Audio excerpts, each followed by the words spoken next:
I believe every human being was born to be great. I believe no human being wants to be mediocre. All I can say about Jay is I've known him for 35 years, and for 4.5 decades, he has been the go-to guy to optimize your business. Jay is one of the top people on the planet who knows how to maximize a business and its reach to his customer. You're watching Strategic Edge with Jay Abraham, exclusively on ASBN. Jay Abraham, another edition of the Strategic Edge. Thank you so much for taking the time out of your schedule to join us on the show once again. My pleasure once again. We have talked off air here a number of times about the 9 drivers of exponential growth. Talk to us about that and the importance of realizing what those are. It's a pretty powerful concept in my arsenal or my portfolio of exponential performance methodologies. So let me give you context.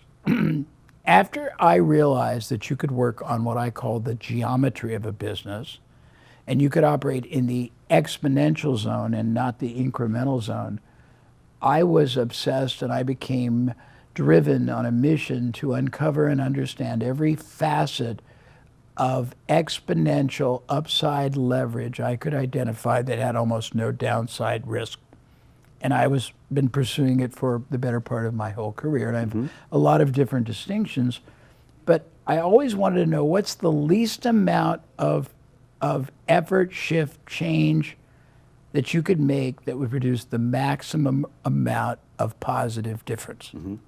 And I came up with these 9 drivers, and they're pretty cool. So I'll go through as many as possible and try to explain why they're so interesting to me and so powerful for your audience.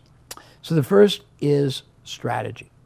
And before I get into strategy, I need to tell you that most entrepreneurs, if you ask them what their strategy is, their answer is going to be really tactical. Okay. They don't even understand the strategy is the game you're playing. It's how you advance and enhance everything. But I'll tell a story that denominates the difference between being strategic and being tactical. So years ago when they first came out with artificial diamonds, they were originally cubic zirconium. Today they're lab grown. Sure. But cubic zirconium was a really cool item. They were very inexpensive, but they were very beautiful. Yeah. And a bunch of people were selling them. And I had 2 friends that wanted to go into that business. True story. One of them was a great copywriter, but he was a tactical thinker. The other one was not a great copywriter, but he was a brilliant strategist. Okay? So copywriter 1, the great tactical person, came up with a funny idea. He came up with the Beverly Hills Diamond Company and a Beverly Hills Diamond, and he ran full-page ads in all the newspapers offering a 1-carat loose stone for $39. He spent about $25,000 to test it. It brought in about $42,000. After all the expenses, he made about $7,000, which for him was not a lot of money, and so he collapsed the concept in its infancy. If I stopped the story there, it wouldn't be interesting. But now let's go to I used to do this on stage, and I'd go left with talking about the tactical person and right talking about the strategic person. So now let's go to the strategist. His copy was not as well written, but it was very inspired. The name he came up with was called Van Pliss and Tissot, and it was a take on Van Pliss, Van Cleef and Arpels and Tiffany's. And he came up with the Van Pliss diamond. His was $39. His copy wasn't as strong and powerful. He spent $25,000, and instead of doing 40-some thousand, he did about 36 and lost about $6,000. Now, I could stop the story there and it would be sad, but it wasn't. Now back to friend 1, who was the tactical person. He made $7,000, didn't think it was worthwhile. He put his loose stone in a very, very crappy, excuse my language, a little corrugated little cardboard container, stuck it in an envelope with a little note and sent it off to fulfill. Friend 2, who was a brilliant strategist, put his in a velvet jeweler's bag inside a simulated wood box inside a bubble envelope. That's the first thing. Friend 1, who was tactical, had a little like almost a pathetic note. Here's your loose Beverly Hills diamond. I hope you enjoy it. Friend two, the strategist, had 2 documents in his. One was a letter from him as the CEO of the company thanking the recipient for having had enough blind trust to take advantage of this offer. And in it he said, and I need to tell you before you take the stone out of the jeweler's case a few things. First of all, it is going to be more beautiful, more radiant, more fiery, more brilliant, more exotic looking than all the ad could possibly explain, and you're going to be bedazzled. Second, you're going to be a little bit off-put because it's going to seem smaller than you think. It's not because we cheated you, it's because in order to get that kind of brilliance, it's more dense. And he said, when people see how much more beautiful it is than we even describe, they almost all contact us and want to buy larger loose stones, 4, 10, 12 carat ones, and go to their jeweler and have it set in earrings and pendants and brooches. And we used to very eagerly honor that until we found out what the jewelers were charging them to set it. And we thought it was atrocious because we are also manufacturing jewelers, and we have taken the time to set some of the most beautiful larger stones in gorgeous earrings, pendants, rings, and you will find attached a brochure that shows you all of the items we've got. And we would like to offer you the ability to choose anyone you want. You may purchase it on a non-binding basis, whereby we insist you wear it for at least a month. And if you're not bedazzled, if you don't get more compliments you've ever gotten on anything you've ever owned, send it back. Or take the stone and the fitting to a jeweler, to a legitimate jeweler, and ask them what they would charge to replace or replicate it. And if it isn't at least twice what we charge, send it back. And we'll be happy to give your money back. And in grateful appreciation for you having had blind trust to buy the first loose stone, we would like to give you double credit if you wish to send it back. And oh, by the way, we've included a postage prepaid return envelope that you can use for not only the return, but the order. Friend 1 made $7 grand and quit. Friend 2 lost about $6 grand and made $25 million his first year in profit. Oh my That's gosh. the difference between being strategic and tactical. It's a long story, but I think it was worth it. That's exactly right. 25 million. Yeah. Wow. So most small businesses are not strategic at all. They do things episodically, they do things intermittently, More they do transactional. things tactically. Yep. They don't do anything, they don't even have the big game they're playing. If you don't even know the game you're playing long term, how can you win? Right. So the first way to, one of the first drivers of exponential growth is to move from being tactical to strategic. Right. And we did a whole analysis research on all the different companies that blew past everybody, and almost each one, they were super strategic. Yeah. So learn how to be more strategic. Study strategy. I mean, in a subsequent one, I can give you a whole lecture on it, but right now, the first and the most interesting driver is going from tactical to strategic. Right. The second is marketing. Oh, by the way, you change your strategy, change your results. Change your marketing, you change your results. Right. How many ways can you change your marketing? Well, you can change the segment of the market you address, the way that you reach them. You can change the message you make. You can change the positioning you have. You can change the proof you use. You can change the risk reversal you use. You can change the sequencing you use. You can change the endorsers you use. I can go on and on and on. You can change the follow-up you use. You can change the upsell, the downsell, the resell. Every one of those is a leverage point, and almost nobody even tries that. So you change your marketing, you'll blow past everybody else, and you'll be shocked. And you can experiment very easily, very safely, very definitively for very little money, and you're going to be shocked by the differential. I have seen a change in headline pull as much as 20 times more results. Right. I have seen a change, as I said earlier in another interview, of the positioning double the results. I've seen a change in how you prove your point. You can prove it with endorsements. You prove it with testimonials. You can prove it with a comparative of anything from performance, from components. Sure. You can prove it with the profile and the resumes of the people behind it.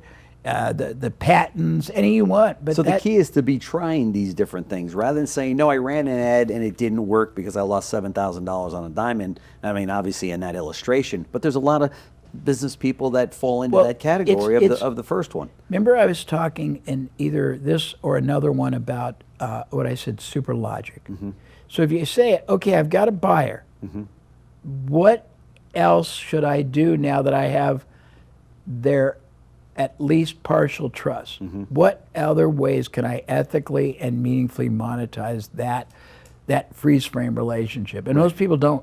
They just drop it. Yeah. They go, okay, and they're tactical and they're static, and it makes no sense. So change your strategy, you change your results. Yep. Change your marketing, you change your results. Change your business model, you change your results.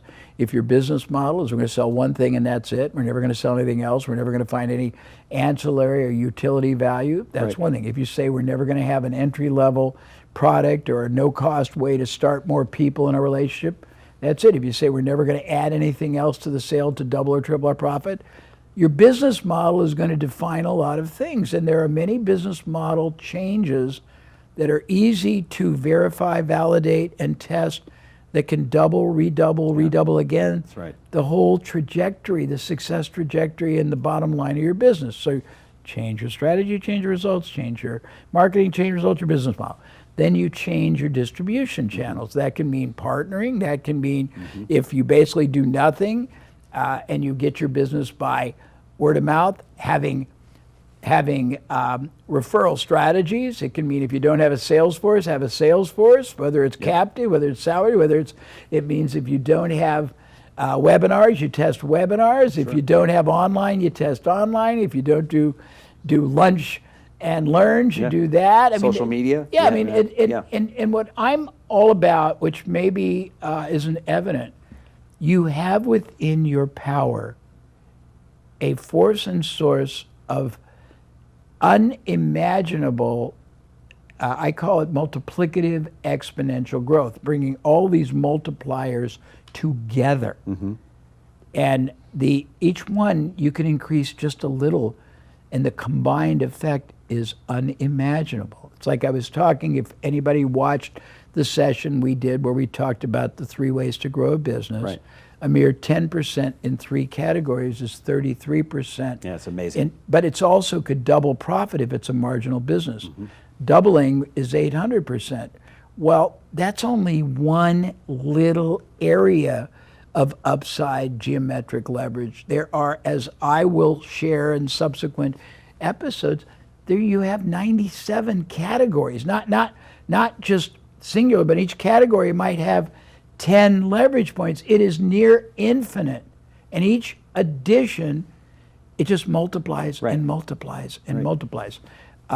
The analogy that probably everybody could easily understand. Today, AI is so powerful. Of course, yeah. Every minute when the AI is being asked a million questions and it is answering it, that's just multiplying its knowledge base. It's access to all kinds of scenarios.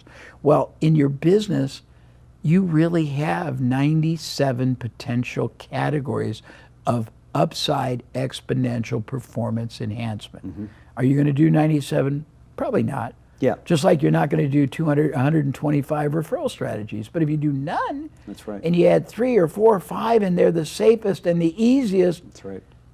But they're infallible to multiply performance, results, profitability, buyers, positioning, credibility.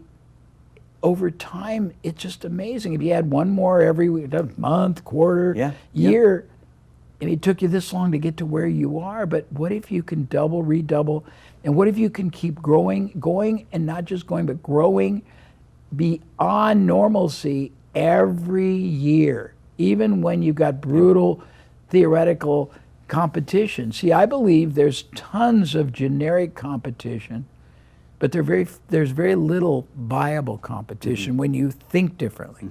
If you don't think differently, it's daunting. Yeah. You go, Yeah. it's Right. again, Sisyphus pushing You don't want to get out of bed. But when you realize that they're all doing the same thing the same way with limited superficial thinking, and you're the strategic thinker, you're this critical thinker, you're super logical thinker, you're the exponential thinker, they can't even come close. You just run rings around them. That's right. And it doesn't cost anymore. It just requires you to do things very differently than everybody else. Right. So now distribution channels, there's all kinds of ways to do it. Partnering, Salesforce, as I said. And it used to be very funny. When I did live seminars, we might have 1,000 people in the room. And I'd say, okay, how many people in the room get all their business from pretty much a Salesforce? X percent. Raise your hand. How many from word of mouth referrals? X percent. How many from distributors? X percent. How many from trade show booths? X percent. And we go through it. I'd say, okay. Then I'd go through the people that did it. And I'd say, okay, give me the amount of business you get from that singular. So let's say from referrals, it's $10 million a year. Yeah. From Salesforce, it's $30 million a year. It could be $3 million, $2 million, $500,000. From trade shows, $5 million. I'd say, okay, if this person gets $5 million only doing that, if you added that to your business, if you didn't get $5 million, if you only got $500,000, would that be worthwhile? And a lot of these additions reach the market differently than others. And so you either advance or you access markets. You advance markets that didn't respond significantly to the main way you're doing it, and most of the main ways are reactive or nothing at all. Right. I mean, it's surprising how many entrepreneurs do a very modest amount of real marketing, selling, and who have a referral business that don't have even one referral strategy. So that. The next thing is capital. How many ways can you use money or other kinds of resources? Intellectual capital, financial capital, human capital, relational capital. So how many ways can you use money? Well, you can move fixed costs to variable. Instead of paying you speculatively, I only pay for results. Right. You can get deferred compensation. I'll pay you over time. I'll get mine now, but I'll pay you later. So it's earning and paying its own way. Sure. You can get other companies who benefit from the same audience to share the cost. I mean, I can go on and on and on, and that's with money. With intellectual capital, what can you do with your IP? Well, first of all, know what it is. You can have IP that you can monetize more than your business. That sounds interesting, doesn't it? Let me tell you a couple of stories. I had a client a couple of years ago who was a lumber mill. And I had to learn about a lumber mill. So here's how a lumber mill works, and I'll tell you about my client's unique superpower. A lumber mill starts with a tree. They cut it down. They take the bark off. They cut it into boards, but it's green and soft. The only way it goes from green and soft to hard and firm is being heated in a super-sized kiln. Goes through it, it's heated, it ends up, if everything goes well, you end up with this very desirable, hard, buildable board. The kiln drying is the singular biggest expense because it's energy. Yeah. It's either gas or oil or propane, or I don't think it's electricity, but it's 30 or 40% of the whole cost of the business. Wow. And my client was a kiln drying fanatic. He figured out how to provide kiln drying mastery for about 35% less than the industry standard. That's good. He also figured out how to do it in a way where he got almost no waste, scrap, and he got almost all what's like I would call double A, like premium, instead of lesser. So he's winning on energy, he's winning on quality, he's winning on premium value, he's winning on not wasting. That's the good news. Bad news is he could give that lumber away, and after about 1,000 miles, you couldn't afford to accept it free because the transportation costs would be too high. So we codified his kiln drying methodology. We got databases of lumber mills all over the world. We explained to them the advantages of what he had at very hard cost, effort, time, experimentation, and we built up the value through those preemptive approaches that I talked about in another session. We got about 250 lumber mills to agree to pay $25,000 a year to use his kiln drying methodology. He was making about $2 million a year. This is still good from his lumber mill, but he's making $6 million for letting other people use it. Wow. We did the same thing with the car wash. We had a car wash that had a methodology for upgrading to the premium package, and it was many times more than the industry norm, and they were making something like $22,000 extra a month for using it, but their drawing market was 5 miles. I mean, you're not going to go to that car wash in Los Angeles from here. Yeah.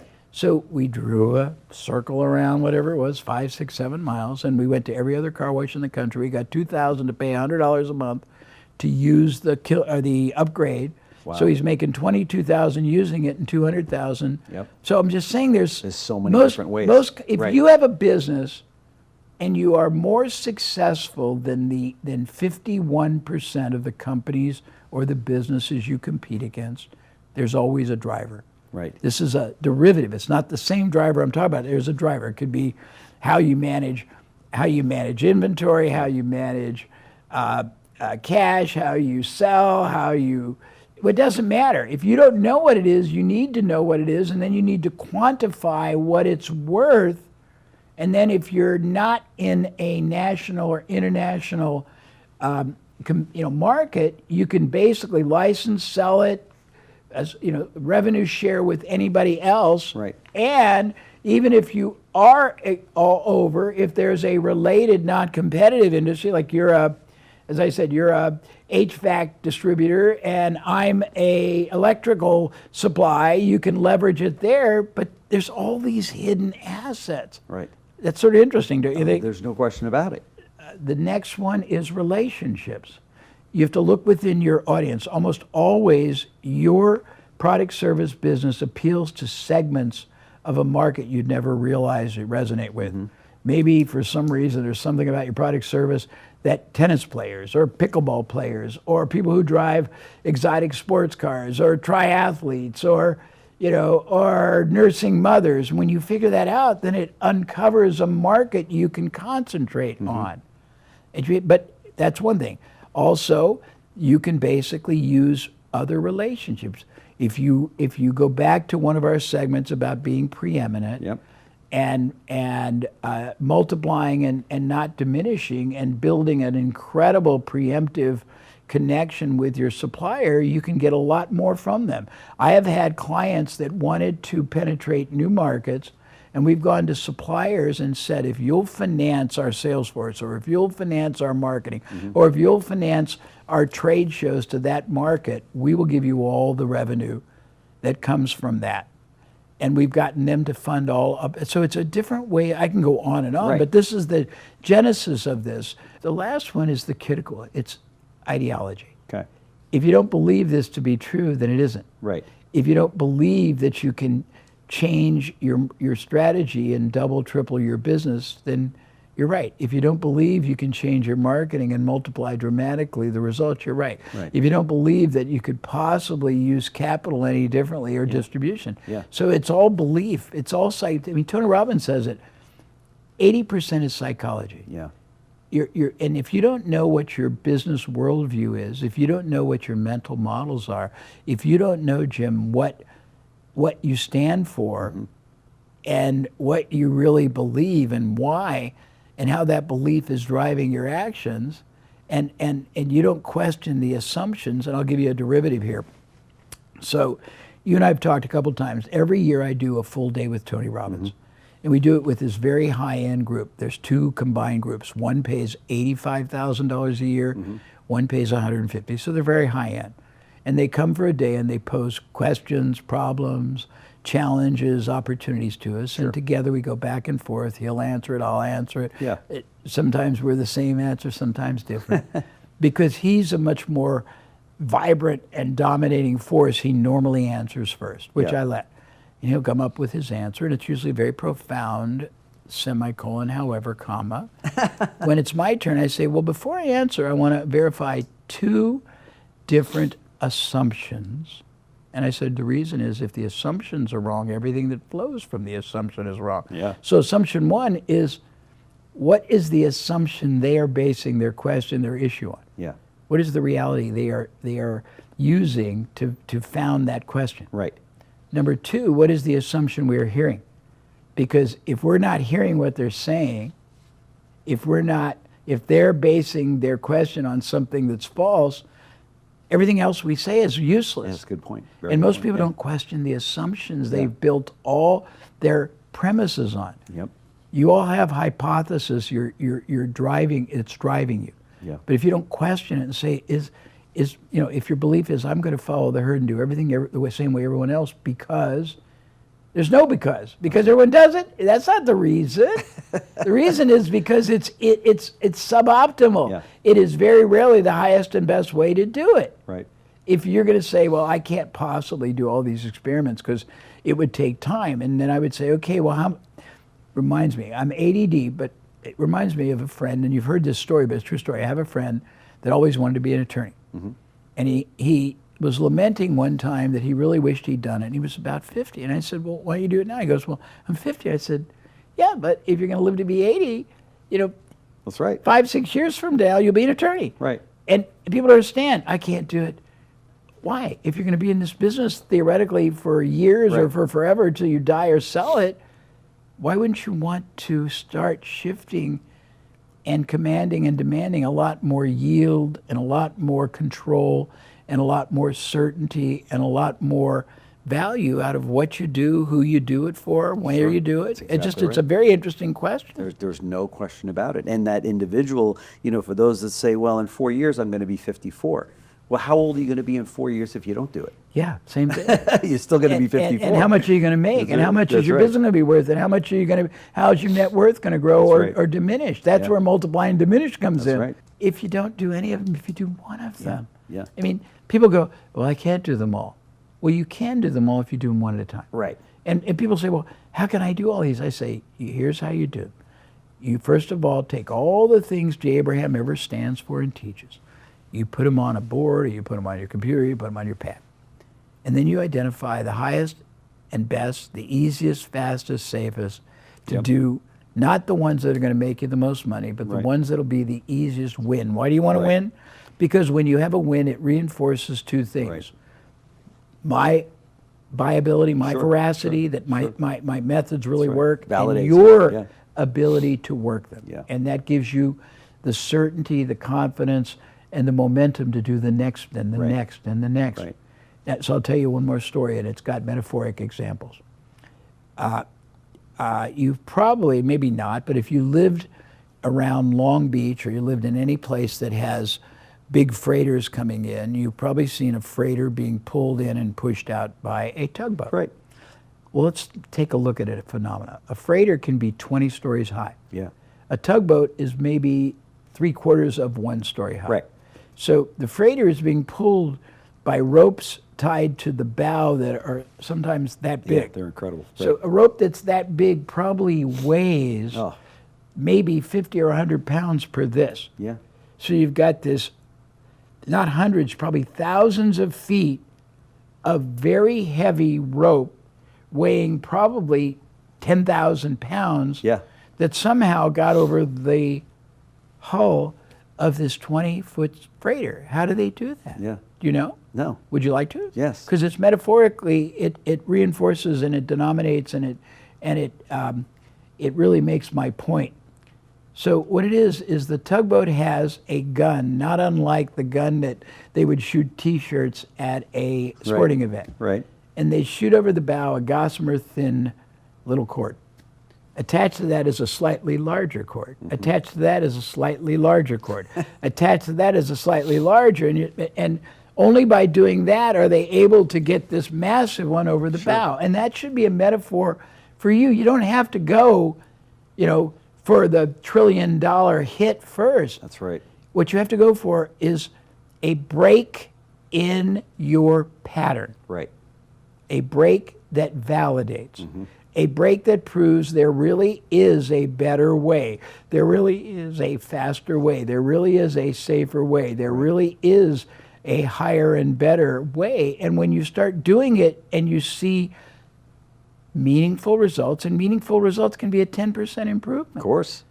It starts validating, and you get excited about doing the next and the next. And you just keep progressing, just like shooting that over the bow. That was my metaphor. That's right. I love it. I love it. Thank you. A little tiny rope pulls into this big 10,000-pound rope. Indeed. That's right. You get the little wins. Strategic Edge with Jay Abraham. That's why we love having you in here, because this is so many small business owners, medium-sized business owners, even large business owners we hear from that say, man, Jay brings the goods, and we appreciate it. Thank you. So, so much of what you talk about, and I know that everyone loves this about you, is it boils down to a mindset. If you just have a shift in your mindset, then all of these things can come to fruition, can't they? Yeah, and we call it the Abraham method, and it's really just a way of thinking and doing. Yeah. And acting and transacting differently than everybody else. That's right. Because most people don't really understand highest and best use. They don't understand exponential performance. They don't understand how to question the logic and the basis behind what they've been doing. Yeah. They don't understand that theirs is not even close to necessarily the best way. And when you start really opening your mind, you're opening your success to, almost unimaginably vast, because you start getting far more results, yield, clients, dollars, repeat. Yep. It's just really remarkable. And that's been I've been on a mission and a crusade to try to get that message across all my life. Yep. Well, you've been successful. And you're helping at me. it. Thank you. That's right. Well, you've helped companies all over the world to succeed. So, Jay Abraham, thank you so much. My Appreciate pleasure. it. Thank you. Thanks for watching Strategic Edge with Jay Abraham, exclusively on ASBN.